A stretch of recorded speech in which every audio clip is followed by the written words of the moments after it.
Hello everybody, my name is Connor Hawkins with Waterlox Coatings Corporation, part of the fourth generation here. Today we're going to be talking about some of our products for use on wood countertops. Right I have here is a white oak IKEA countertop. I believe it's called an Ackerby, and I must admit I've never actually been to an IKEA store. It's pretty crazy, but I've never been there. But these have been pretty popular, so I'm going to show you a few ways to seal and finish these. Today we're going to start with our first coat, which is our sealer coat, and we'll get into what potentially we want to use and what to use for what, some advantages of each, and so on and so forth.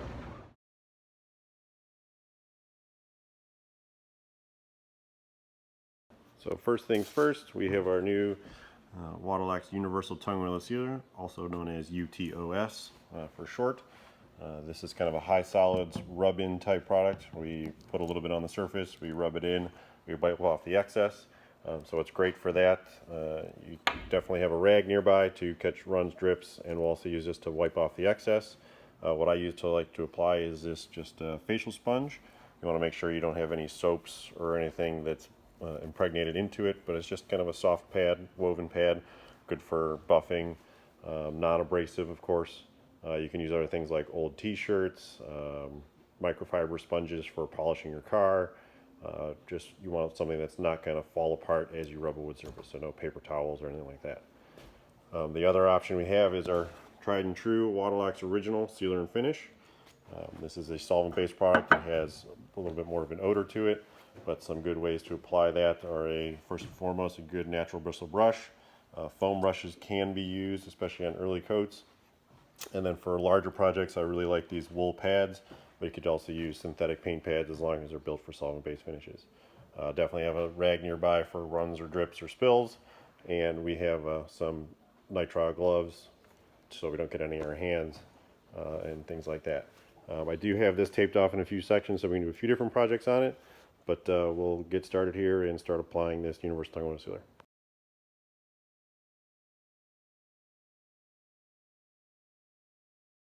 So first things first, we want to make sure we have a clean surface to start with. This was sanded to 120 grit with an orbital sander, followed by hand sanding to get rid of any swirls, and then it was vacuumed, swept up as much dust as possible, and also wiped down with a little paint thinner or mineral spirits. This is odorless mineral spirits. It's fine for wiping down your project. I'll do a little example here, but you'll see that you will get a slight color change, so notice your wood when it's nice and dry. We'll put a little dab on here, and as we wipe this area where we're not going to finish, you'll notice that it darkens up slightly. That's a good sign that you're picking up the dust. Do long strokes just to make sure you're getting the dust off the piece, but you can see that color change there. And once that color fades away, you know that all your solvent is evaporating and you're ready to continue. Pretty much all Waterlox products are based in mineral spirits, so a little bit of leftover isn't going to harm much, but you don't want it to be soaking wet when you start. So the newest product we have is this Universal Tung Oil Sealer. It is a great replacement and low VOC, low odor option for our original sealer and finish. And I think it seems to make projects like these much easier. A little dab will do you, and all you got to do is rub it in and wipe off the excess, so it eliminates brush marks. You're not have to cleaning with a whole bunch of solvent. You're using a lot less product, and you're buffing it as you put it on, so it tends to smooth out any imperfections that you may have. So now that our surface is dry and clean, we take our buffing sponge. Again, you can use a rag, an old t-shirt, and then you can rub the finish in. We're not just wiping it on, we're rubbing it in. And we'll just pour a little puddle, or you can put it right on the applicator, but you can tell that that's really not a whole lot of product. And we just start rubbing it in. Make sure you get the edge as well.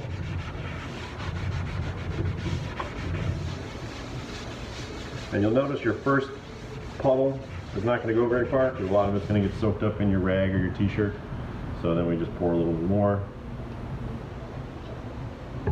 Continue on from there. Too much is okay, too little is sort of okay. You just want to make sure you see that color change uniformly over the whole section that you're doing. Sometimes a little extra pressure will help squeeze a little bit more out of the pad. You'll see your wet spots, pick up some more material and get it into those drier areas. Good lighting is important for projects like this, so you can really get and see your wet areas, see if you missed any spots. Really get down low, and it gives you a much better idea of where you got puddles, where you got dry spots. But again, the easiest thing to do is look for that color change, and you'll see that richness start to come out. And we just kind of lightly wipe up all this excess. And you notice it's pretty viscous, it's high solids, so you're not slinging it around everywhere, it's not flying, you can be pretty careful and not get it all over your floors or anything else like that. You don't have to worry about runs or drips. Now we have a wet sponge. We'll actually just take it and do our edges as well.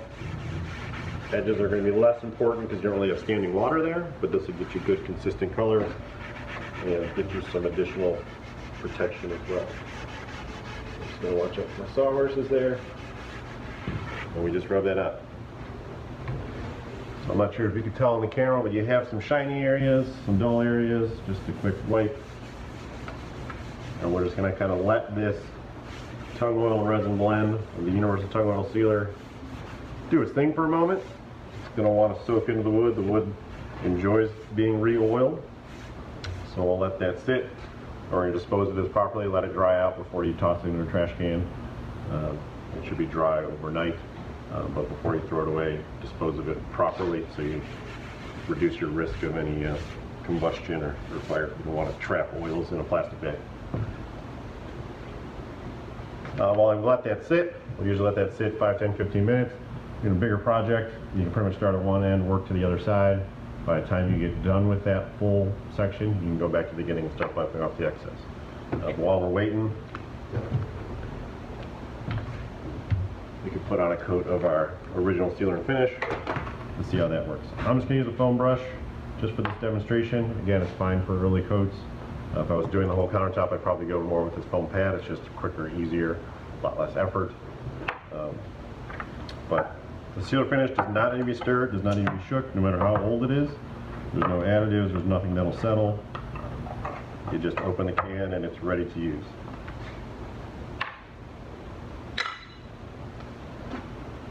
So if I was using one of the rectangular cans, I usually just pour a puddle and push it around, but because it's a round can, to keep the mess down, I'm going to dip. It's going to take more dipping. But again, this first coat you can be pretty forgiving with. You can kind of slop it on however you'd like. The majority of it's going to soak right into that wood. So we're going to use quite a bit of finish. Our target is 125 square feet per quart per coat.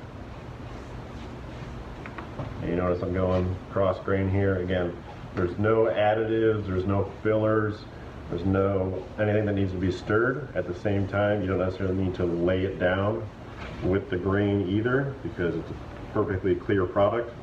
Granted, it's got that amber hue to it due to the tung oil and the resin, but you don't have to worry about brush marks or anything else, especially on these early coats, because most of that's going to soak right into the wood. And as you can tell, compared to that Universal Tung Oil Sealer, we're using a lot more product.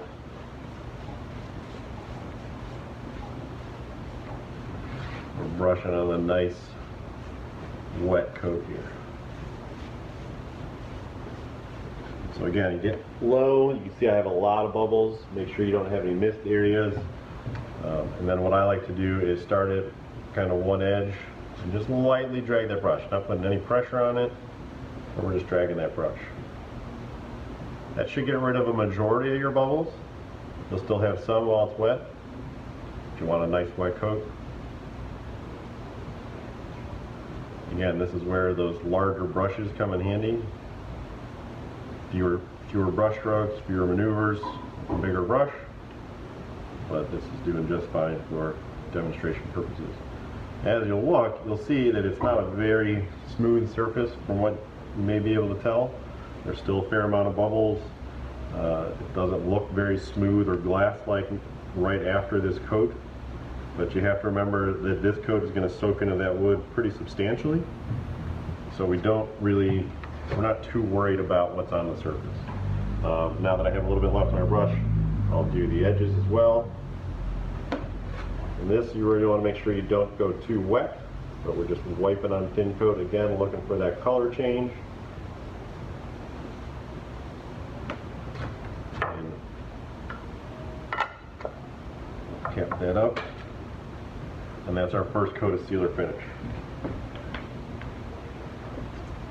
One of the most important things doing when you're using these wetter products like the sealer finish or any of our finishes is, especially when you're doing the edges, wipe the undersides of those edges so you don't have runs or drips.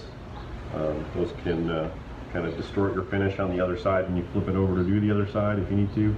This one's just a veneer laminate, so there's nothing really on the other side. So I'm not too concerned about that, but we have a nice wet coat here. We're done. We walk away. Don't worry about getting every single bubble out. Again, it's this first coat. You've got a lot of product going into the wood, forcing air out of the wood. That's where a lot of those bubbles come from. And notice every time I dip that foam brush, I'm depositing it. Another reason to not use foam brushes. Now we're done with that. We'll come back over to our Universal Tung Oil Sealer side. I got a clean, lint-free rag here, and we're just gonna rub off the excess. Shouldn't take much effort, but again, get down low, look for any shiny or glossy areas.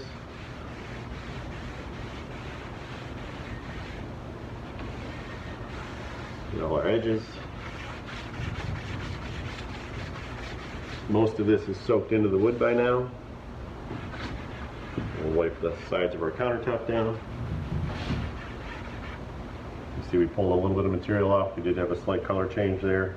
So it's not much, but it's a little bit. We'll just go back once more, open the pad up. And it doesn't need to be perfect. Again, most of it's soaking into the wood. We're gonna put some finish on it later, but this is the most important step. We don't want big, thick puddles of excess sitting on the surface. So when you get down nice and low, and it should look nice and uniform and even. If you miss a spot, you can definitely pour a little bit more on, rub it in, wipe off the excess. With some woods, you may even see, or some constructions, the way the boards are glued up, you may see shiny spots come back up over time. Take that same rag, it's called bleed back. Take that same rag and just wipe off any light spots. You don't need to buff the whole thing down again, but it's just a good thing to don't let any of those big puddles sit on the surface, or you'll have like a dull spot in the morning.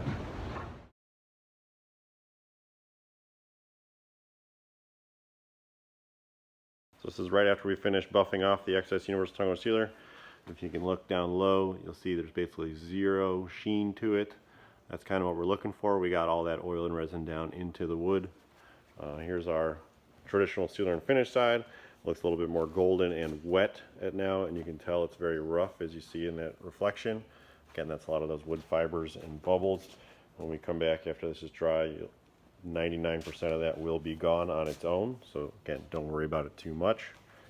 But you'll see these colors will even out when this is dry. This will look, the original sealer and finish will look a little more uneven. You'll have shiny spots and dull spots here because we're starting to seal some parts of this white oak, whereas this one we have a good, consistent, even base coat in and on that surface of the wood, ready to build that finish coat.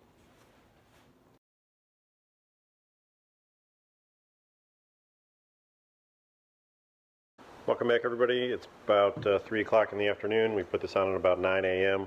We're just going to revisit our sealers that we put on this morning and take a look at how they're drying, and we'll go from there.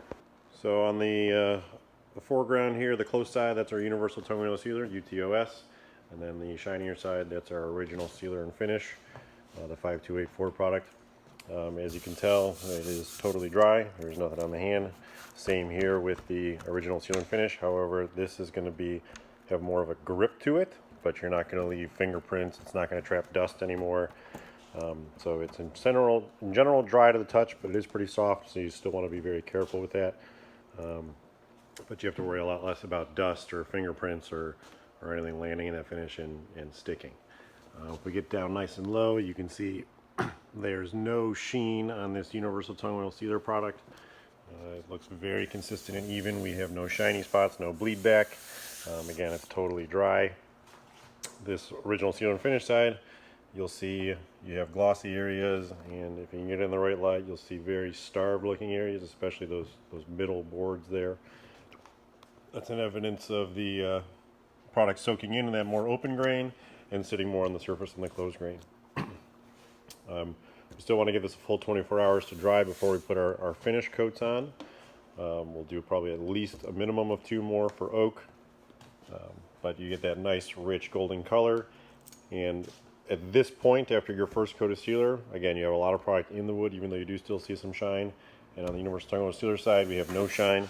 We do not, absolutely do not want to sand at this point. We don't want to reopen this film that we haven't quite put up on this side, and then we don't really have any film on the Universal Tung Oil Sealer side. So absolutely no sanding at this point. We're going to let it dry overnight. Now's the best time to kick up your ventilation and your airflow. Most of the solvent, if not all the solvent, is gone at this point. So this is when we want to blow air directly over the piece. A box fan on a low setting is going to drive that oxygen into the finish and give you a much better cure and dry before we seal in this bottom layer. So this is the point where you can close windows, you can turn the heat back on, you can blow that air over the surface, but that's going to help you for that next remaining overnight. We want to do a full 24 hours, so just blow the air over it until you're ready to put your next coat on.